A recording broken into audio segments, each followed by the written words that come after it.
In a dimly lit room deep inside the Egyptian Museum, Zahi Hawass stands silently before the Rosetta Stone. For years he's been its guardian, its interpreter, and its defender. But tonight, his eyes reveal something different. Not pride, not triumph. Something closer to fear. He says he's finally decoded what others couldn't. And what he found isn't good. For centuries, the Rosetta Stone has been celebrated as the key that unlocked hieroglyphs, the language of pharaohs, gods, and long-buried kings. It was the bridge between mystery and understanding, between lost civilization and modern science. But what if it wasn't just a translation tool? What if it was also a trap? The Rosetta Stone was discovered in 1799 by a French soldier during Napoleon's campaign in Egypt, buried in the sands near Rashid, or Rosetta.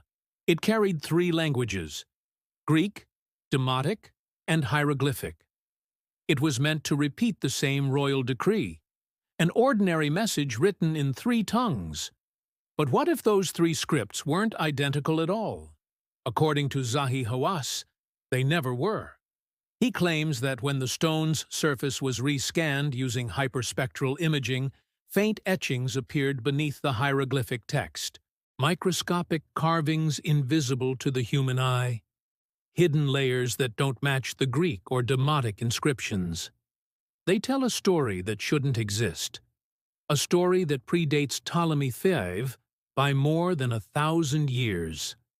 Hawass believes these marks were placed there intentionally, by ancient priests guarding something sacred, something the gods themselves were believed to have sealed away. He calls it the warning of Thoth. Thoth, the god of wisdom and writing, was said to record the secrets of creation itself. And according to Egyptian mythology, anyone who uncovered his forbidden knowledge would be cursed. When Hawass translated the faintest fragments of the newly discovered script, he found strange phrases.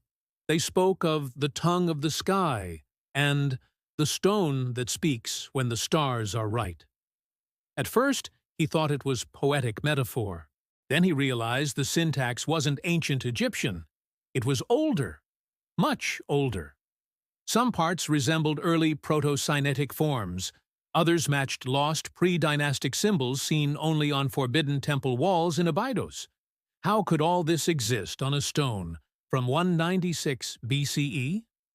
Hawass's conclusion was simple but disturbing. The Rosetta Stone was an TT made just to glorify a pharaoh. It was reused, repurposed. The decree was carved over an artifact that was already ancient when Ptolemy's scribes found it. And under the text, beneath what we see, remains a message never meant for the eyes of men. One passage reads, "When the eye opens and the breath is restored, the earth shall remember the first fire." No one can say what that means, but Hawass claims it matches a line found on a forbidden papyrus fragment known as the Book of Shadows, confiscated in 1934 and locked away ever since.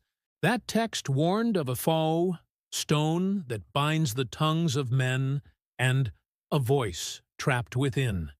Could the Rosetta Stone be that same relic? If so, its discovery may have unleashed something ancient, something that has been silently waiting for translation.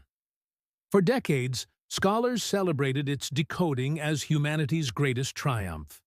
But Hawass now fears it might have been humanity's greatest mistake. He noticed that after Jean-François Champollion's translation in 1822, Egypt experienced a series of inexplicable disasters: floods, fires, and tomb collapses in the Valley of the Kings, each event strangely coinciding with milestones in hieroglyphic research. At first, such coincidences were ignored, but a 2024 research paper Hawass references suggests something eerie.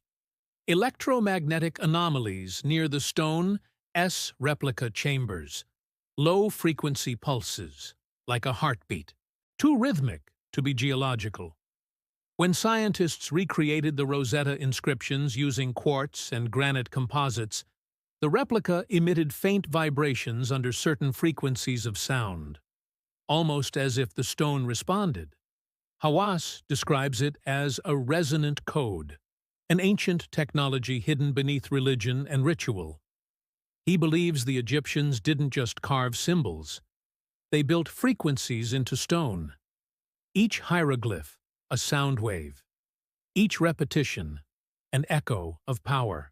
If true, that would mean the Rosetta Stone isn't simply written language. It's an instrument, a device, one that could transmit something across time. When Hawass and his team replicated the pattern in acoustic chambers, strange harmonics appeared, tones that matched no modern musical scale. He said it sounded like whispering through stone.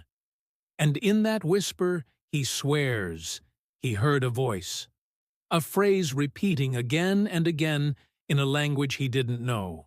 He stopped the experiment immediately. After that night, he refused to allow any further tests. The data remains locked in Cairo under government seal. But rumors among the museum staff say that for weeks after the experiment, security guards reported nightmares, dreams of eyes watching from the dark, dreams of sand turning into water, and voices calling from beneath it. Of course, the scientific community dismisses this. They call Hawass's claims dramatic, unverifiable, even delusional. But he insists he's not chasing fantasy. He's protecting humanity from a story we were never meant to read. He says the Rosetta Stone was not only a key to understanding hieroglyphs, it was a lock, a seal. And now, that seal has been broken. When asked directly if he believes something could be released, Hawass didn't answer. He only said, "Some truths are not meant to be spoken. The ancients knew this. We have forgotten." Historians argue this is superstition. But even skeptics can't explain the strange energy readings, nor can they explain why a portion of the stone's replica chamber remains restricted to researchers. Hawass believes the priests of Egypt used sacred geometry not only for temples, but for containment, that the pyramids themselves might have been designed to suppress what he calls the breath of the gods. If he's right, the Rosetta Stone could be the map, or the trigger. He describes the inscriptions as a synchronization pattern, one that aligns with the movement of Sirius, the star of rebirth. Every 1,461 years, Sirius rises in the same celestial position the Egyptians used to mark their new era. And according to the hidden carvings, that cycle awakens the voice beneath the stone. That cycle renews next year.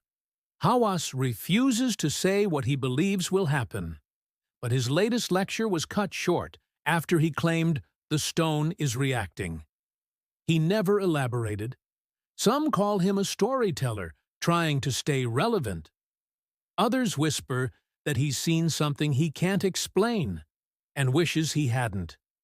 But the most chilling part isn't what Hawass said. It's what he didn't. His private notes, leaked by an anonymous student, contain one cryptic line. The translation is complete. The gods were not metaphors. If that's true, then the Rosetta Stone may not be a record of the past. It may be a countdown. The world has always looked at the Rosetta Stone as humanity's victory over ancient silence. But what if decoding it wasn't unlocking history? What if it was unlocking a door? And what waits behind that door may already be awake.